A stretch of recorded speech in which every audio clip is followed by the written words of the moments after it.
Hello friends, तो मैं Harpreet Singh biology coach आज फिर आपके सामने एक वीडियो लेके आया हूँ। लेकिन आज की जो मेरी वीडियो है वो बायोलॉजी से या फिर मिथ और रियलिटी से के ऊपर बेस्ड नहीं है। आज हमारा बहुत ही इंपॉर्टेंट और क्रूशियल एक इशू है। आज हमारा पूरे का पूरा डिस्कशन रहेगा एक एडवाइजरी के ऊपर issued by directorate of school education Jammu की तरफ से on mental health and well being of children during and post covid pandemics.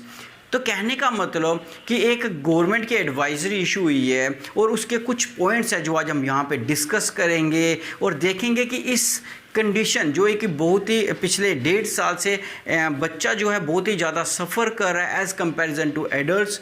आज हम उन बच्चों को किस तरह से उनकी मेंटल कंडीशन जो है जब मेंटल हेल्थ जो है मानसिक स्थिति को किस तरह से ठीक रख सकते हैं ताकि आने वाले टाइम में वो इस चीज़ को कैरी ऑन ना करें। तो इसके लिए हमारी एक एडवाइजरी है और उस एडवाइजरी के ऊपर ही आज हम बात करेंगे। So the first point of advisory is help your children follow a similar routine every day। तो सबसे पहले हमें ये ध्यान रखना है कि हमारे बच्चे का जो डेली का रूटीन है वो कभी भी नहीं टूटना चाहिए। जिस तरह से आप देखते हो कि एक बच्चा जब स्कूल जाता है तो उसका एक मॉर्निंग टाइम टेबल होता है। डेली वो एक पर्टिकुलर टाइम पे उठेगा, ब्रश करेगा, ब्रेकफास्ट करेगा, फिर उसके बाद जैसे ही वो स्कूल जाता है तो उसकी असेंबली होती है। असेंबली के बाद उसको कई स्कूल्स के अंदर मेडिटेशन करवाया जाता है या फिर फिजिकल एक्सरसाइज भी करवाई जाती है।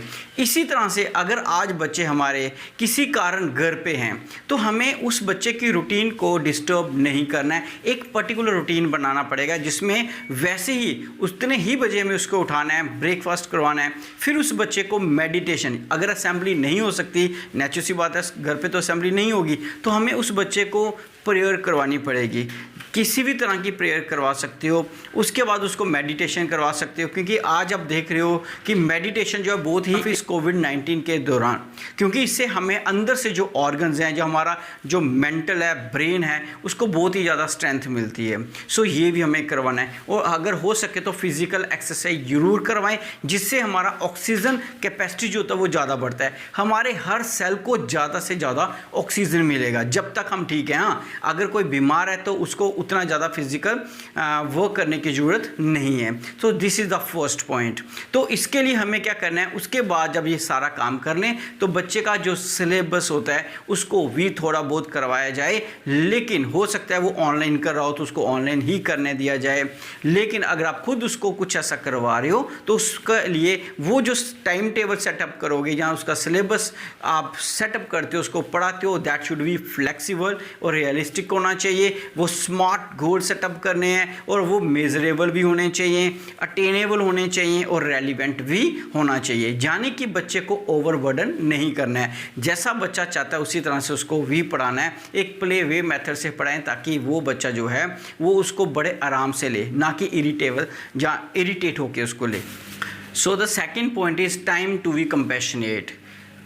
सो the priority should be mental health of the children. तो सबसे हमारा मेन फोकस रहेगा कि जो बच्चे का मेंटल हेल्थ है वो बिल्कुल ठीक रहना चाहिए, हमें उसी को स्ट्रेंथन करना है। क्योंकि आज हमारा बच्चे को प्रॉपर गाइडेंस नहीं मिल रही है। बच्चे का जो पीयर टू पीयर डिस्कशन होता है, मीन्स अपने क्लासमेट्स के साथ, अपने फ्रेंड सर्कल के साथ, वो एक जो नेचुरल वे में डिस्कशन करता है वो उसको मिस कर रहा है। और घर पे पूरा दिन बैठ के ये सब चीज़ें मिस करने के कारण और साथ में उनके जो पेरेंट्स हैं वो खुद इस टाइम ट्रॉमा से गुजर रहे हैं, तो ये सारी कंडीशन जो हैं उनके बिल्कुल अपोजिट चल जाती हैं। तो बच्चे का जो बोल सकते हो मेंटल हेल्थ है वो ठीक नहीं हो रहा।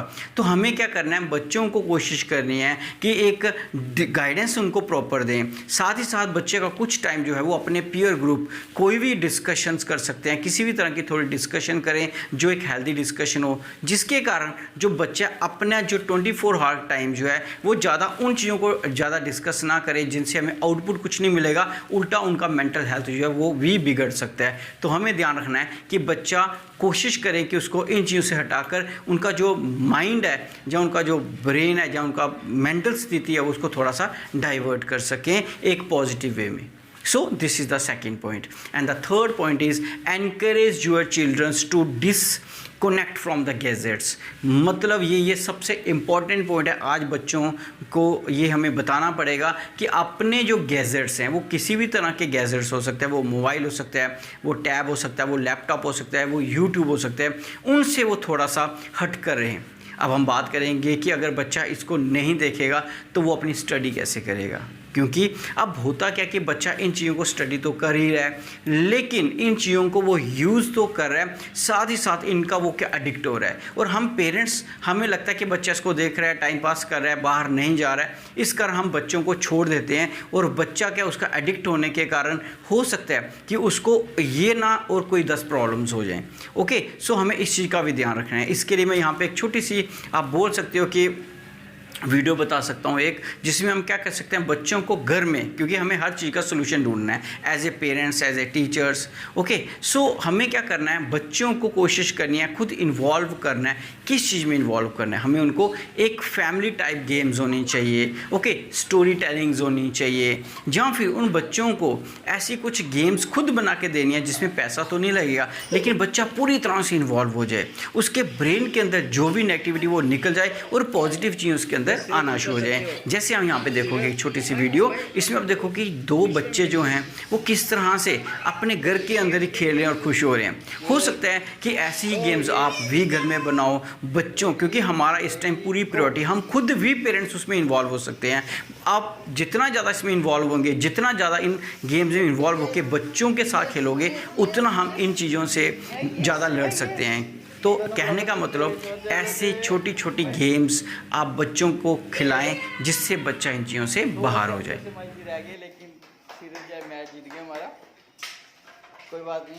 सो be sensitive while educating child about pandemics. Okay, तो हमें जब कभी भी बच्चों को डिस्कस करना है कोविड-19 के बारे में, तो हमें बड़ा सेंसिटिवली इसको इशू को हैंडल करना पड़ेगा, क्योंकि लॉ ऑफ अट्रैक्शन भी यही कहता है कि हम जिस तरह से बच्चे को बताएंगे और वो जिस तरह से उसको एब्जॉर्ब करेगा, वैसा ही वो उसके लाइफ में होने वाला है। कहने का मतलब कि अगर हम उसको बच्चे को बड़ा ही ज़्यादा स्कर्ड कर देंगे, डरा देंगे, उसको कंफर्ट जोन में नहीं रखेंगे, तो बच्चे की जो बॉडी है, जो हमारी बॉडी के अंदर जो हार्मोन्स रिलीज होने वाले हैं, वो उस तरह से नहीं हो पाएंगे और हो सकता है उसके कारण ही बच्चे को कोई ना कोई डिजीज़ भी लग जाए। तो हमें जब भी इस इशू को डिस्कस करना है तो प्लीज़ आपको थोड़ा सा सेंसिटिवली इसको हैंडल करना है। Don't worry about syllabus. तो इसमें हमें ये बताया गया है कि हमें बच्चे के रीडिंग और राइटिंग स्किल पे थोड़ा सा ध्यान देना है, और साथ ही साथ बच्चे के ऊपर ज़्यादा आपने फोकस नहीं करना है सिलेबस को लेके। उसके जो बेसिक कंसेप्ट्स होंगे उनको ही आपको क्लियर करना है, इसके अलावा कुछ भी नहीं। Children need not always given an advice. तो अगर हम बात करें, हम बच्चों को हमेशा एडवाइस देते रहते हैं, क्योंकि अब बच्चा अपने ग्रुप में भी नहीं है, वो अपने सोशल नेटवर्क में भी नहीं है। तो ऐसे हम क्या करते हैं, एज ए पेरेंट्स पूरा दिन बच्चों पे कुछ ना कुछ एडवाइस करते रहते हैं। तो हम एडवाइस देने की बजाय बच्चे को एनकरेज करना है, instead encourage expression of emotions, feelings, thoughts. तो बच्चा अपने अंदर जो चल रहा है उसको एक्सप्रेस करे, उन थॉट्स के बारे में बात करे, और एज ए पेरेंट्स हमें उन, as a teacher, as a parents, उन थॉट्स को बड़े सीरियसली, आप बोल सकते हो, उनको सुनना चाहिए, और उस थॉट्स जो उसके दिमाग में, उसके अकॉर्डिंगली हमें एक्ट करना चाहिए, ताकि बच्चा जो है अंदर से हल्का हो और बच्चा का जो एक्सप्रेशन है वो पूरी तरह से बाहर निकल के आए। So listen to them, do not try to suppress emotions. तो हमें उनके इमोशंस को सुप्रेस नहीं करना है, बजाय उसके उसको एनकरेज करना है ताकि वो पूरे अंदर से निकल के आए। Next point is pay attention to their extreme behaviour. तो हमें बच्चों के जो एक्सट्रीम बिहेवियर हैं, जैसे कि फियर ऑफ डेथ, आज बच्चा बात करता है, जैसे कि लैक ऑफ एपिटाइट, जैसे कि आप बात कर सकते हो डिसरप्टेड स्लीप। सो ये कुछ ऐसे बोल सकते हो एक्सट्रीम बिहेवियर हैं जो बच्चा, आज जो बच्चा है वो इनको बता रहा है, पेरेंट्स को बता रहा है, लेकिन हम एज ए पेरेंट्स को सीरियसली नहीं ले रहे। हमने बड़ी बार स्कूल में बच्चा ऐसी बात करता है तो हम उसको इग्नोर कर देते हैं। तो बात आती है कि बच्चा आज इतना ज़्यादा ये चीज़ों से सफ़र क्यों कर रहा है। सो ये इसलिए कर रहा है क्योंकि आज बच्चे के अंदर डर है, और डर के कारण ये सब चीज़ें आ रही हैं। And the next point is accompany them for physical exercise। तो अब बात करेंगे वाई फिज़िकल एक्सरसाइज। एक बच्चे के लिए फ़िज़िकल एक्सरसाइज क्यों ज़रूरी है और हमें उसको अकम्पनी क्यों करनी है, तो इससे हम दोनों को भी फ़ायदा होगा। तो सबसे पहले बात करेंगे इससे फ़ायदा क्या होगा। तो फ़ायदा ये होगा कि जब भी हम फिज़िकल एक्सरसाइज करते हैं तो हमारा ऑक्सीजन कंजप्शन जो है बढ़ जाता है, क्योंकि हमारी बॉडी को ज़्यादा से ज़्यादा ऑक्सीजन की नीड होती है। तो जब हम ऑक्सीजन कंजप्शन बढ़ेगी तो उससे हमारे हर सेल को ही फ़ायदा होगा। दूसरा, जब भी हम एक्सरसाइज करते हैं हमारी बॉडी से टॉक्सिक निकलता है, तो इससे हम डिजीज़ फ्री रहेंगे। दूसरा फ़ायदा होगा, सबसे बड़ा फ़ायदा होगा कि हम अपने बच्चे का और अपना लेज़र टाइम, जो हम बेकार में बैठ के न्यूज़ सुन रहे थे, कोविड के बारे में डिस्कशन कर रहे थे, अपने ब्रेन को और ज़्यादा टॉक्सिक कर रहे थे, हम उससे भी बचेंगे और अपने टाइम को एक यूज़फुल टाइम में कन्वर्ट करेंगे। और उससे भी ज़्यादा फ़ायदा होगा कि हम अपने ब्रेन को डाइवर्ट कर रहे हैं। ओके, तो ये सब चीज़ें हमारे फिज़िकल एक्सरसाइज से दूर होंगी और हम नींद भी अच्छी आएगी। जो हमने पहले डिस्कस किया कि बच्चा इस टाइम हम खुद को, हमें भी रात को नींद नहीं आती है और जिसके कारण हम पूरा दिन जो होता है वो सफ़र करते हैं, बहुत सारी डिजीज़ लग जाती हैं, तो इससे भी बचेंगे। सो ये भी बड़ा इंपॉर्टेंट पॉइंट है जो इस एडवाइजरी का एक मेन पॉइंट था। सो नेक्स्ट अगर हम बात करें, that is children spend most of time on internet. तो ये आपने देखा होगा जब से ये कंडीशन स्टार्ट हुई है तब से हमारे बच्चे जो हैं वो ऑनलाइन है और ऑनलाइन में वो इंटरनेट को यूज़ करते हैं। लेकिन अगर हम बात करें तो अगर ऑनलाइन की बात करें तो वहाँ पे रिस्क होता है। किस चीज़ का रिस्क होता है? क्योंकि बच्चे वो खुद ही चीज़ों को इन्वॉल्व हैं, वो यूट्यूब के अंदर हमारे बहुत सारे लेसन को देख रहे हैं, लेकिन साथ ही साथ को पता है इसमें सेक्चुअल अब्यूज़ भी बहुत हो सकते हैं बच्चे। तो कहने का मतलब हमें बच्चों से एक फ्रेंडली वे में टॉक करनी है, उनसे बात करनी है और साथ ही साथ उनको बताना है कि एक सेफ़ इंटरनेट प्रैक्टिसेस क्या हैं, किस तरह से हम बच्चों को इन चीज़ों से दूर रख सकते हैं। और आपने देखा होगा इस टाइम बच्चे जो वो बहुत ही ज़्यादा इन चीज़ों में इन्वॉल्व हो रहे हैं और उसका रिज़ल्ट भी हमारा नेगेटिव ही आ रहा है। तो हम बच्चों से फ्रेंडली बात करेंगे, अच्छे प्रोग्राम्स कैसे देखेंगे, किस तरह से यूट्यूब में अच्छी अच्छी चीज़ों को सर्च कर सकते हैं, वो सब बच्चों को हमें बताना पड़ेगा ताकि बच्चे जो हैं वो गलत डायरेक्शन में ना चले जाएं।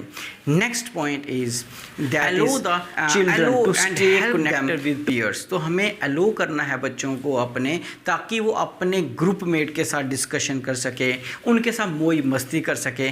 अगर आपके नियर बाय 2, 4, 5 बच्चे हैं, उन बच्चों के साथ आप यहाँ पे क्या कर सकते हो, अपने नियर, अब नहीं सोच सकता है आपके बच्चे जो हैं उनके ताए चाचा के बच्चे होते हैं, आपने एक ही फैमिली में, तो उनको इकट्ठा करके कुछ गेम्स करवा सकते हो। जैसे कि यहाँ पे मैं आपको एक वीडियो दिखा रहा हूँ। इस वीडियो में आप देखोगे कि बच्चे जो हैं वो बड़े मस्ती के साथ खेल रहे हैं, तो अपने ही फैमिली के बच्चे हैं, लेकिन जब वो एक गेम खेलते हैं तो पूरी तरह से उसमें इन्वॉल्व हो जाते हैं। उनका एक जो सोशल नेटवर्क है वो रहता है, उनका कनेक्शन रहता है। तो ये भी हमारे करना ही पड़ेगा ताकि बच्चा जो है एक रूटीन में वो काम कर सके। Next point is creative expression is the key. So what does it mean? क्या मतलब है इसका? मीन्स हमें बच्चे को एनकरेज करना है to develop way for self expression. एक होता है बच्चे को बोलना और एक तो उनके अंदर कुछ ना कुछ, हर बच्चा एक क्रिएटिव बच्चा है, हर बच्चे के अंदर कुछ ना कुछ टैलेंट्स होते हैं। किसी को लिखने का टैलेंट है तो किसी को मैजिक करने का टैलेंट है, किसी को साइंस का टैलेंट होगा करने का, तो कुछ एक्सपेरिमेंट्स करने का। तो हर बच्चे में कुछ ना कुछ टैलेंट्स होगा, लेकिन वो इस दौरान बच्चा अंदर रहने के कारण, स्कूल में नहीं जाने के कारण उनका टैलेंट अंदर ही रहता है। तो बच्चे को कुछ टाइम देना पड़ेगा हमें ताकि वो उस टैलेंट्स को बाहर निकाल सकें।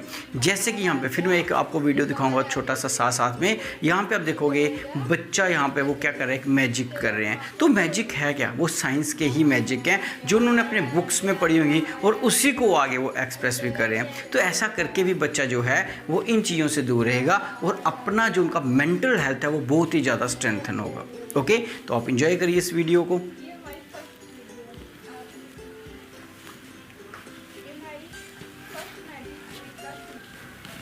And the last point is avoid violence at home. मतलब हमें घर के अंदर कभी भी वायलेंस नहीं करनी है, किसी भी तरह की मार पीट गाली गलोच नहीं करनी है, क्योंकि बच्चा जो घर पे है वो इस चीज़ को लेके वो और ज़्यादा अग्रेसिव हो सकता है, उसकी मेंटल स्टेट जो है या वेल बीइंग है वो अच्छी नहीं रहेगी। तो इन सभी पॉइंट्स को हमें ध्यान में रखना है। जितने भी पॉइंट्स बताए हैं, होप करूँगा कि जितने भी पॉइंट्स मैंने बताए हैं वो सभी आपको समझ आए होंगे। और सबसे इम्पॉर्टेंट चीज़ है कि हमें इन चीज़ों को इम्प्लीमेंट करना है। और अब फिर जब आप जैसे हम इन पॉइंट्स को इम्प्लीमेंट करते हैं, आप खुद देखोगे कि आप का बच्चा ही नहीं, आपकी पूरी जो फैमिली है वो इन सभी चीज़ों को निकल आएगी। क्योंकि हमें भी पता है कि ये जो टाइम चल रहा है वो उतना अच्छा टाइम नहीं है, लेकिन हमें खुद ही इससे बाहर निकलना पड़ेगा। और अगर हम नेगेटिव चीज़ों को के बारे में ही सोचते रहेंगे तो शायद हम इससे बाहर नहीं आ पाएंगे। तो कुछ पॉजिटिव चीज़ों को भी, पॉजिटिव थॉट्स को, पॉजिटिव एक्शंस को भी अपनाना पड़ेगा ताकि हम और हमारे बच्चे जो हैं वो सुरक्षित रहें। Thank you very much. अगर आपको ये अच्छा लगता है तो आप इस चीज़ को शेयर करें अपने स्कूल्स के अंदर, अपने फैमिलीज़ को, ताकि ज़्यादा से ज़्यादा जो पेरेंट्स हैं वो अवेयर हों इन सभी चीज़ों के लिए और ज़्यादा से ज़्यादा बच्चे जो हैं वो मेंटली प्रिपेयर रहें और उनका जो मेंटल स्टेट ऑफ माइंड है वो और ज़्यादा स्ट्रेंथन हो। Thank you very much. Thank you.